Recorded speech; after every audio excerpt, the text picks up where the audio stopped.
So, if you guys have been following us on Facebook, you would all know that all three of us are playing NieR Automata right now. I know it's a couple months late, but with all the games coming out at the same time, Zelda, Horizon Zero Dawn, Resident Evil, Persona right after that, it's just like the whole beginning of this year was flooded, and we finally got a chance to play it.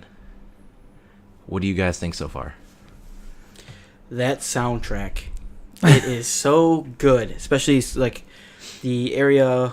Well, if you haven't played it, I'm gonna tell you there's this area that there's a bunch of the robotic clowns. That soundtrack, just that one part, amazing.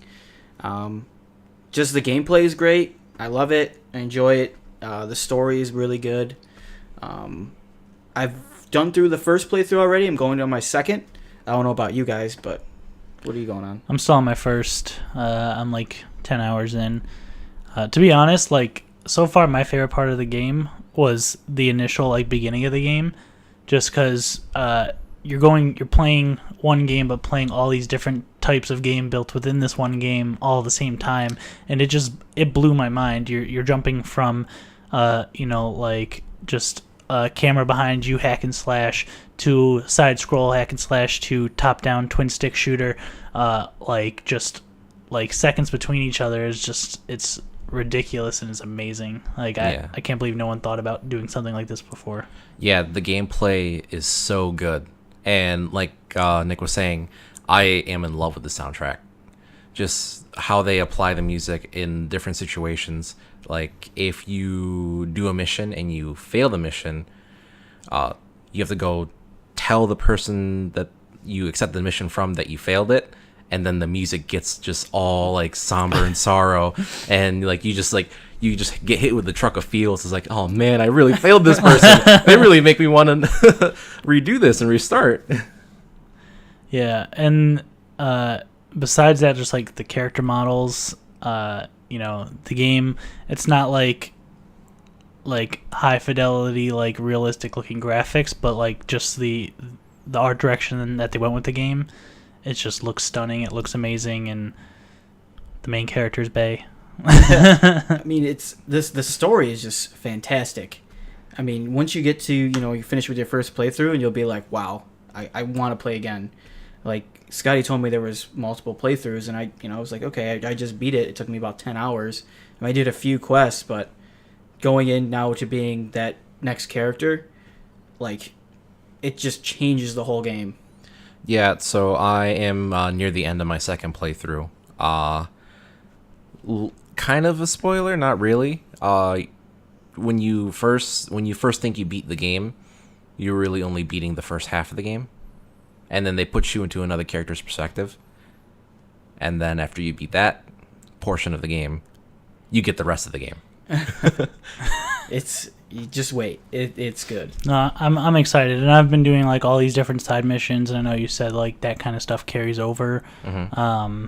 So I don't have to, but I'm having so much fun just running around and just doing side missions and do whatever. Like, yeah, I'm enjoying it a lot. I just know for me, I get caught up inside no matter what kind of game I'm playing. Like, well, no matter the open world game I'm playing, I always get stuck doing side missions. Like with Horizon Zero Dawn, I just kept doing side missions instead of doing the actual mission, and that's what I'm having problems with this game too.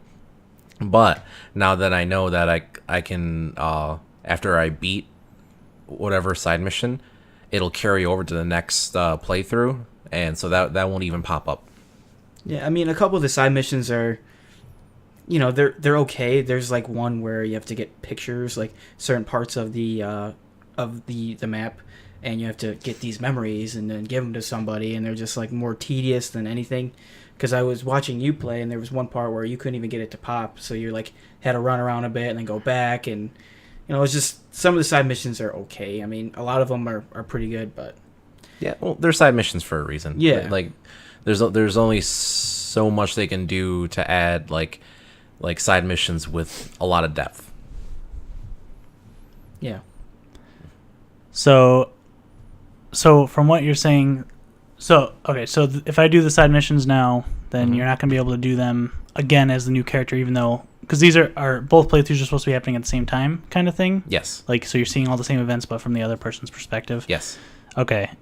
So, and then after that, well, have you gotten that far after that? Nope. I'm close to beating the second playthrough, and I hear after this playthrough, it's a continuation right after what the events of what happened with your first and second playthrough.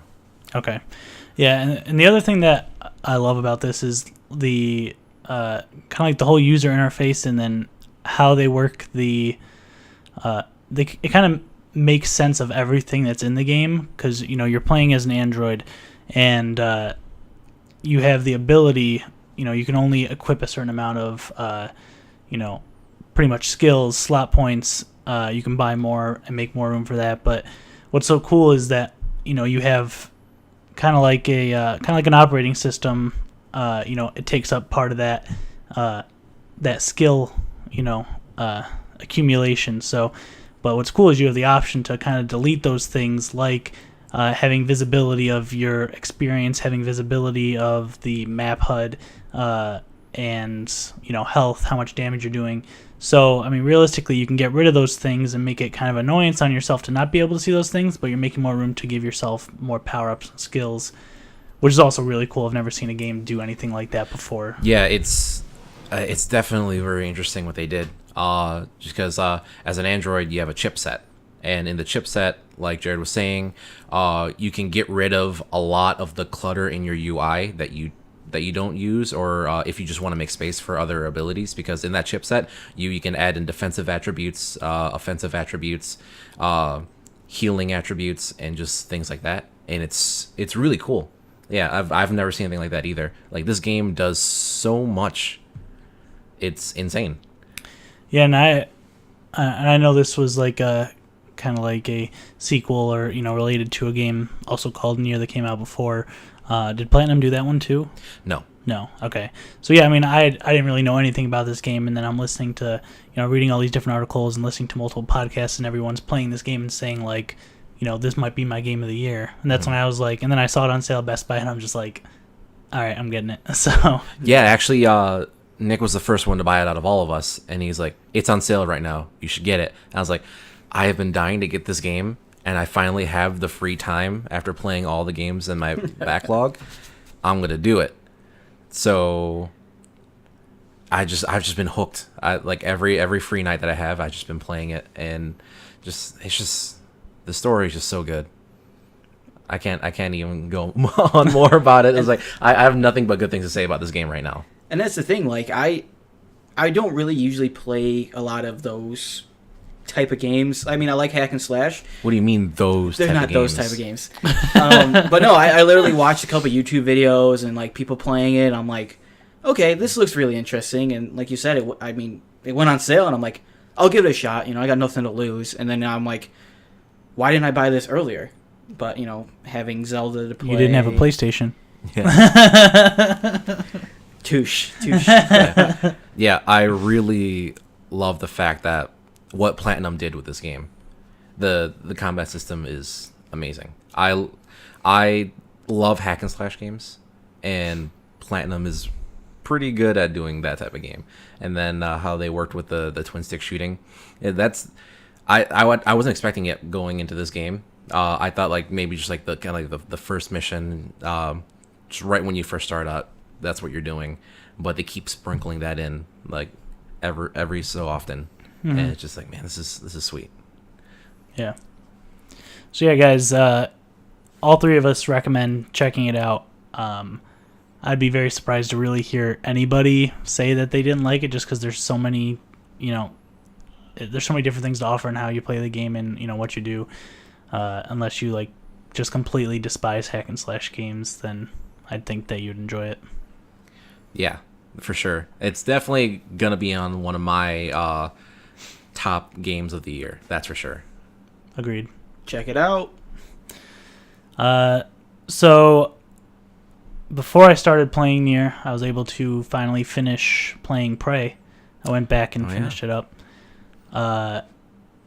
It blew me away. Like it going in, I know the first couple times I talked about the game, I talked about some issues with the combat early on in the game, and that was my biggest complaint. And I don't think that I just got used to it. I think getting farther into the game, getting more weapons and more abilities, and just understanding how the AI works, I began to actually not mind and kind of enjoy the combat in it. So for those of you who started playing it or haven't started playing it yet, after you get through the first 5 to 8 hours, and it's not like it's hard to do those first 5 to 8 hours, it's still interesting enough if you are the kind of person that's interested in treasure hunting and scouring and trying to find all the different emails, the different voice recordings of everybody, figure out what happened to the space station. If you're interested in that kind of discovery, then I definitely recommend the game. But through the end of the game, the side missions start feeling like they have meaning. It's actually what kind of kept me going. I wanted to get through all these side missions because just the extra story that it added to the overall game was it was a lot, and it just felt good because you're reading all these emails, you're reading hearing all these people talk about interacting with their coworkers, relationships, breakups, and I know a lot of games where you're just getting all this just tons of information from all these emails. You're just oh, I'm not reading that.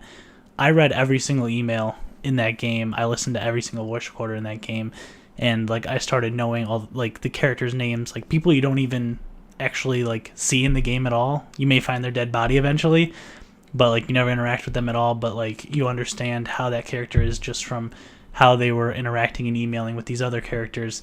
And it's just really cool. I was just completely interested and bought into the whole space station and everybody that worked on it. And by the end of the game, your decisions can help impact if some people are able to survive and make it off the space station, or if you make it off.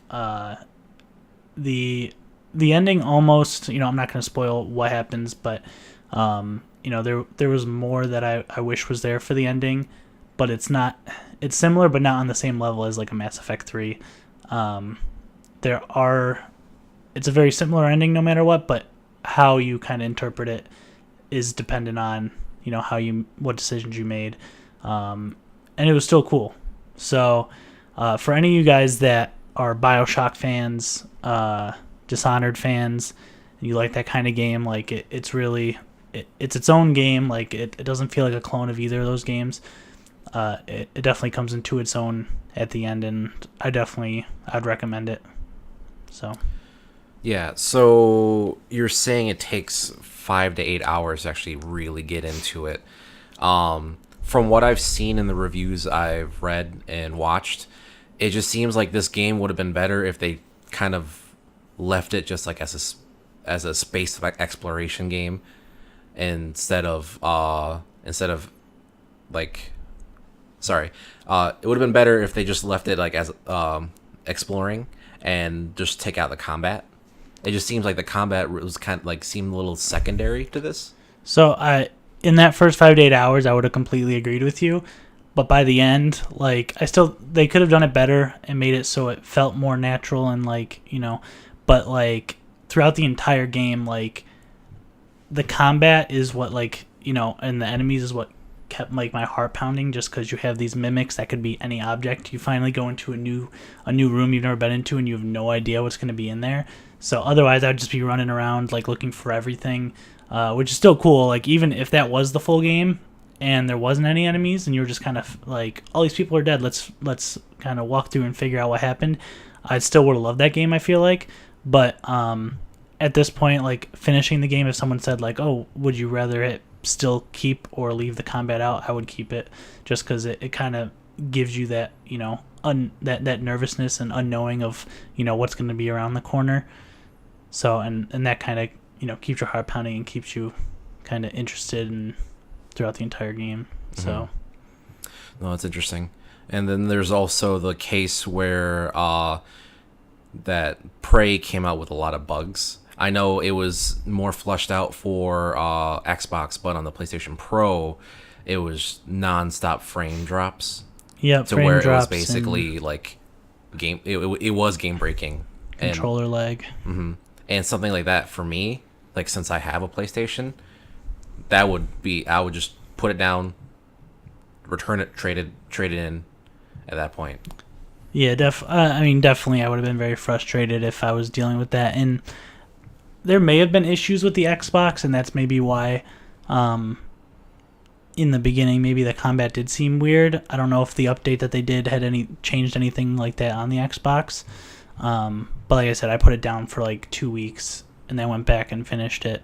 But I mean, once I got back to it, like, it felt smooth. I mean, at that point, I wasn't swinging a wrench around anymore, and I had a shotgun. Yeah. So, and to be honest, like, I wish they had done a better job of utilizing the weapons and making other ones worth using more, because I literally just ran through that game using the shotgun the entire time. I use the pistol sometimes for like longer range, but I mean, I would just sneak up on an enemy and just shotgun him 2-3 shots, and almost every enemy was dead except for, like, you know, the really larger ones. But I mean, that's really my only complaint about that aspect. Mm-hmm. So definitely one of your game of the years. Yeah, I mean, it's so tough just because there's so many good ones this year. Mm-hmm. So I don't know where it's going to end up by the end of the year. I wouldn't be that surprised if it was in my top 5. I would still probably give it around an 8, possibly even an 8.5. It's still pretty good. Out of 10, yeah.